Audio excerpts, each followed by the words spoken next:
Well, it's 5 a.m. Monday morning. I'm an early riser. I love doing my podcasts super early and getting them out there to all of you. And I'm really amazed at the concept of a business. And for the life of me, I don't understand why so many of us in dentistry, all you dentists out there, why can't we accept business concepts? Why do we kick against them? We begin our podcast right there. Welcome, all of you fantastic dental podcast listeners, to the My Practice, My Business Dental Podcast Show, where we help dentists profit and thrive with excerpts from the clinical business of dentistry training here at My Practice, My Business. We'll be addressing and answering questions with current trends dentists and their teams face each and every day in their pursuit of this wonderful career we call dentistry. And now the host of our show, the clinical director and president at My Practice, My Business, Dr. Rob Thorup. This past week, it was the Utah Dental Association Dental Convention, and we had a booth there. Tracy and I were there and having a great time. Got to rub shoulders with all of our clients and potential clients, and now many soon-to-be new clients who signed up for our training. And being a delegate with the Salt Lake District, I was able to sit in on the delegate meeting where we had ADA leadership in attendance. Whoa, aren't we blessed? That'll be for another podcast here shortly.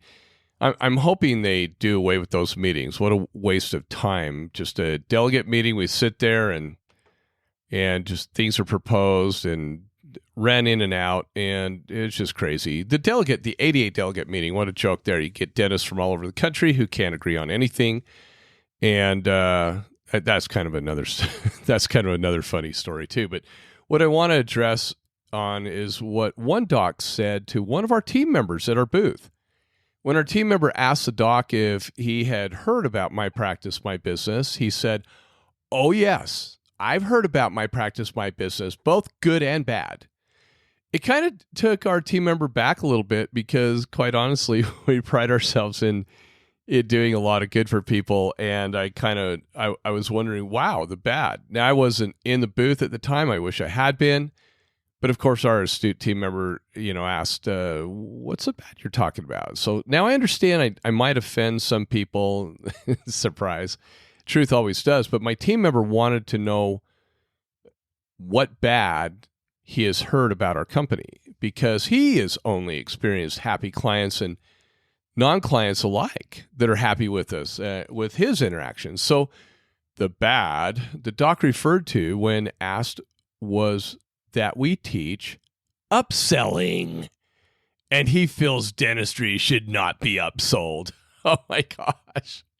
I thought it was going to be something major, like he hates that we pass laws, or he hates that we're battling insurance companies, or he's heard bad stuff about the fact that, we get paid for what we do. And it's upselling. Oh my gosh. I was in hopes that he just didn't like me. That would have been so much easier for me to accept. That would have been acceptable in my book for sure. But when one of our colleagues openly admits, whether directly or indirectly, that they make business decisions that are not grounded in business, it kind of really pisses me off. I know you would think that I would be upset if somebody didn't like me and they said a bunch of crap about me that wasn't true. Get that from time to time anyway. But when I got a colleague that just doesn't understand business and they make statements that actually harm them, that's the stuff that crushes me to my soul. And they spread that ignorance to others too, and that's a problem. And lead people into misinformative thought that costs you and I thousands of dollars in revenue every month. So throughout my career, I've seen dentists speak negatively against so many business concepts that it only hurts them with their ignorance. And let me give you a couple examples. First one, marketing your practice with offers to get your practice on the consumer's radar scope. Man, I remember in the state of California when we were half owned by the ADA, I remember California dentists are freaking out. They freaked out over the younger dentists being more proactive in marketing and building their businesses. And the Good Old Boy Network, won the legal battle. You can't do this, you can't do that. But slowly over time, the associations have realized maybe we need to help our dentists do more because we live in a different climate than we did 40 years ago. Okay, so I'm just that was such an old school thought. You couldn't market your practice. Now I don't like seeing people over marketing either. That's a problem. But when they keep it professional, that's a great thing. The second thing I've seen is replacing silver filling with tooth-colored filling when the patient actually asks for them to be removed and they are willing to pay for it. We should never remove the silver. Keep the silver. It doesn't harm anybody. That was kind of a funny one too. I love that business concept. If a patient wants their poopy silvers out, and for cosmetic reasons, that's up to them. Let them make that choice. That shouldn't be our choice. Me personally, I'm like, hey, your silver filling is still functional. You sure you really want to get rid of it and spend money? But if you want to, that's fine too. I give them the option and let them make that choice. Obviously, you guys know me. I'm a very need-based dentist. I love need-based dentistry. I don't do cosmetic work unless the patient actually asks for it. And we give them options, of course, obviously. But yeah, I err on the conservative side. But you know what? If somebody wants that out of there, stop freaking out. People, you can't even buy a silver filling in Europe. That ought to say something, okay? Maybe not. 3, giving a gift certificate to your existing patients as a way of thanking them for referring family and friends to your practice is unethical. Oh my God. It's actually word of mouth marketing is the best marketing, and gifting your patients, that's one of the nicest things you could do. To thank a patient. What a concept. Get over yourselves. We've seen that throughout the nation. Oh, it's illegal. You can't do it. Blah, blah, blah. Shoot. Why don't you just call Doppel and ask them in your own state? 4, offering your patients choice where choice exists and charging for that choice. You can't do that. And that's where he hit it. That was upselling. It's point 4 that this particular business challenge doc had an issue with. And like him and so many of you have such a difficult time charging for better materials and medications and technology procedures, our investigative research has clearly shown one of two things. Either you are using the best materials on your patients and you're doing free dentistry on them, or you're using the least or less expensive materials to help increase your profit margins. There's a third category here too, and that is you are all over the place with materials and have no idea if you're profitable on procedures or not based upon what you're doing. So are you supposed to place Straumann implants on a PPO plan that states right in their plan that their reimbursement fees are set at the least expensive, professionally acceptable treatment pricing? Should you order high-end lab crowns when the dental insurance plan is reimbursing you at a budget crown pricing, or should it be the patient's choice what goes in their mouths? And then they pay an additional fee for that choice that they make, not you. If you're of the mindset that you signed a PPO contract and you're not allowed to charge an additional fee for a better crown or material, medication, whatever, then you're really lost. You have no idea what's in your contract. So go read your dang contracts you signed.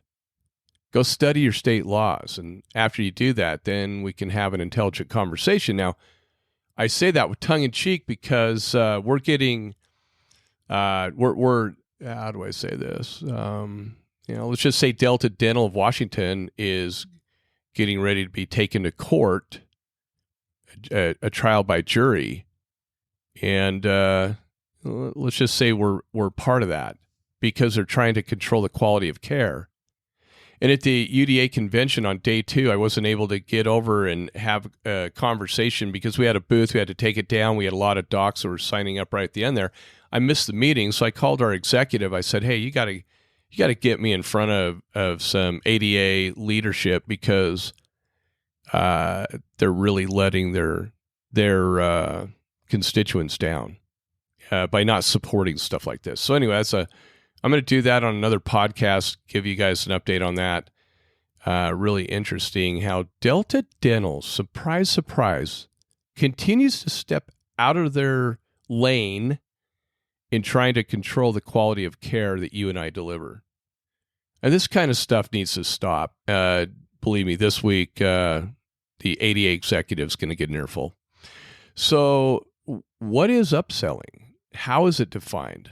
Upselling, it's a sales technique where a seller, such as a dentist, encourages a customer to purchase a more expensive item or upgrade a product or add on extra features to make a more profitable sell. The goal is to increase the value of the sell and consequently increase the business's revenue. Now, don't you think you're already upselling when a patient comes in and they're missing some teeth and you want to do implants and attachments and crowns on that? Why don't you just do a partial denture? Why don't you just do one of those? You're already upselling, doc. You didn't even know it. Why don't you just put a silver filling in, or are you doing it already?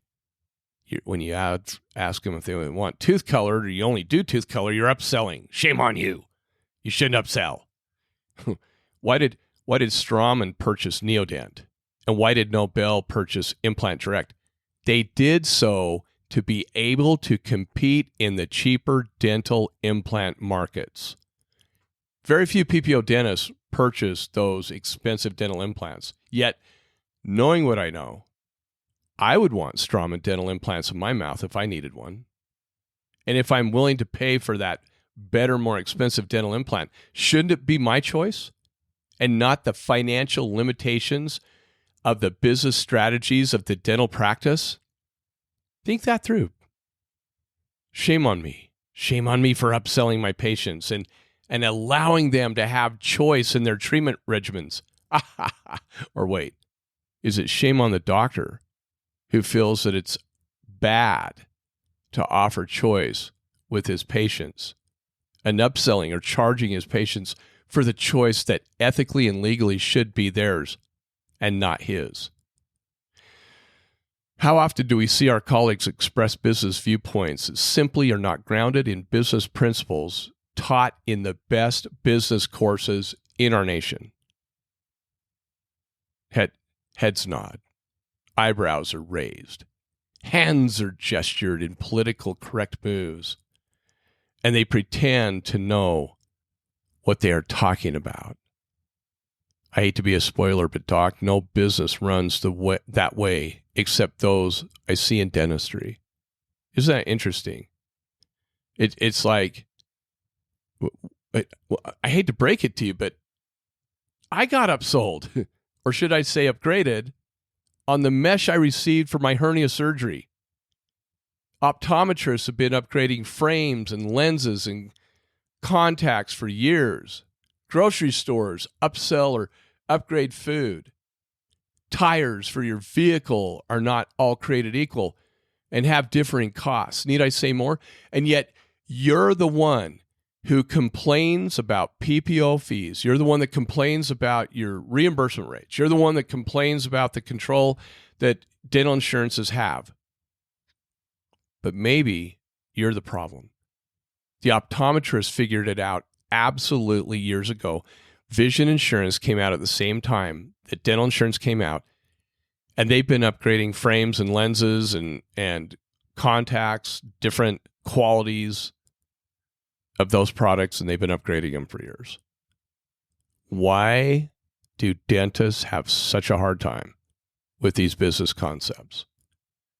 So if you're in a dental PPO contract and it states that the dental insurance company's fees are set with the least expensive professionally accepted treatment, might there be more expensive professionally accepted treatment that your patient should be proffered?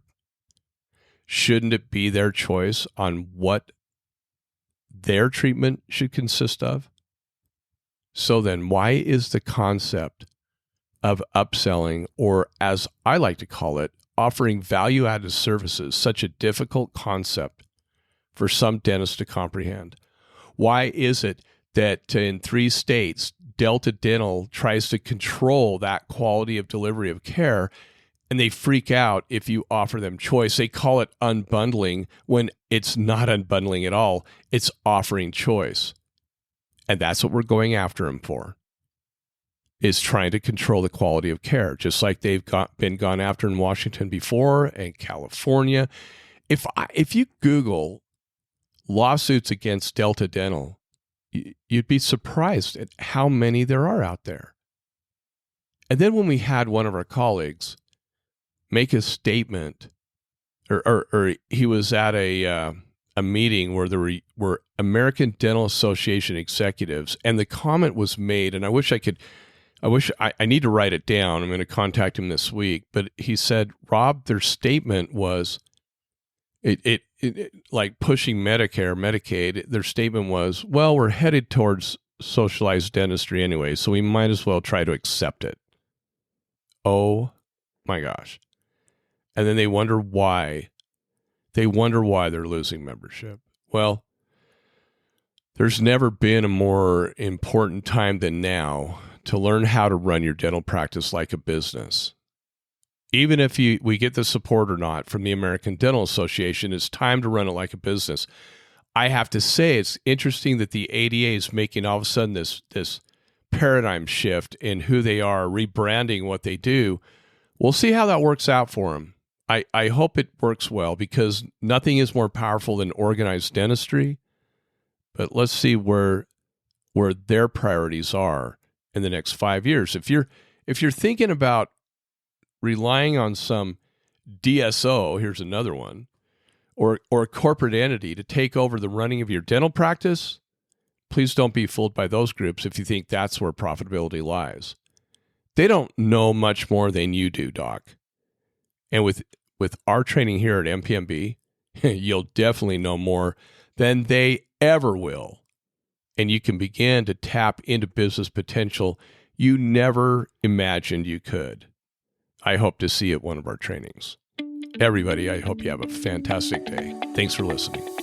Thank you for being with us today. Since 2006, My Practice, My Business has been teaching dentists and their teams business skills, dental insurance contractual protocols, and state laws governing how to profitably bill patients fairly for the need-based services they provide. What's more, we guarantee our training, unlike other dental consulting companies in the industry. Simply stated, if you don't increase your net revenue, we don't get paid. We call it dental consulting the way it should be. We believe there's never been a more important time than now for dentists to experience and implement our key methods, knowledge, and business training within their dental practices. To learn more about our guaranteed, no-risk clinical business of dentistry training that is changing dental practices for the better, just go to our website, mypracticemybusiness.com, and surf our pages for additional information about our company and the services we provide. When you're ready, give us a call and get scheduled for the most profitable dental business training that you will ever experience. If you enjoyed our podcast, please leave us a 5-star review. If you have any questions, please don't hesitate to call us. Thank you again and have a fantastic day.